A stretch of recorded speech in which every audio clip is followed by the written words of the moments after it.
Quand on dit que Louis-Ferdinand Céline était antisémite et collabo, c'est vrai, mais c'est pas tout. Il était aussi très probablement proxénète et c'était quelqu'un de violent. Le problème, c'est que quoi qu'on pense de lui, c'était l'écrivain le plus influent du XXe siècle. Il faut comprendre que le talent et la morale sont deux notions parfaitement indépendantes. On peut être un véritable saint et n'avoir aucun talent.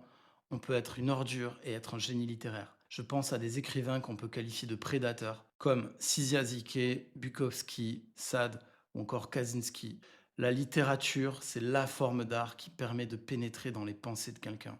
Et certains auteurs, comme ceux que je viens de citer, en profitent pour nous proposer de les suivre dans leurs pensées les plus sombres. Et quand on lit leur œuvre, on se rend compte que ceux qui prétendent que le mal est quelque chose d'inhumain se trompent. Le mal, c'est quelque chose d'humain, de trop humain. La littérature, c'est la meilleure forme d'art pour explorer le mal.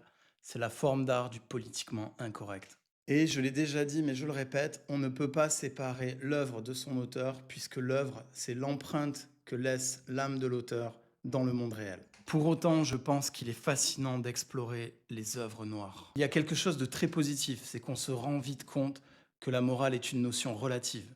Chaque époque, chaque société a ses tabous, ses idoles vides, ses dogmes idiots. Nous n'échappons pas à cette règle. Mais il y a un danger à plonger profondément dans ces eaux noires, quelque chose d'insidieux. C'est que parfois, au fond des ténèbres, la seule chose que l'on voit, c'est son propre reflet. Alors évidemment, je ne parlais que pour vous parce que moi, je suis un saint. Et n'oubliez pas que si vous ne voulez pas vous faire de mal, vous pouvez toujours lire Romain Gary ou Paolo Coelho.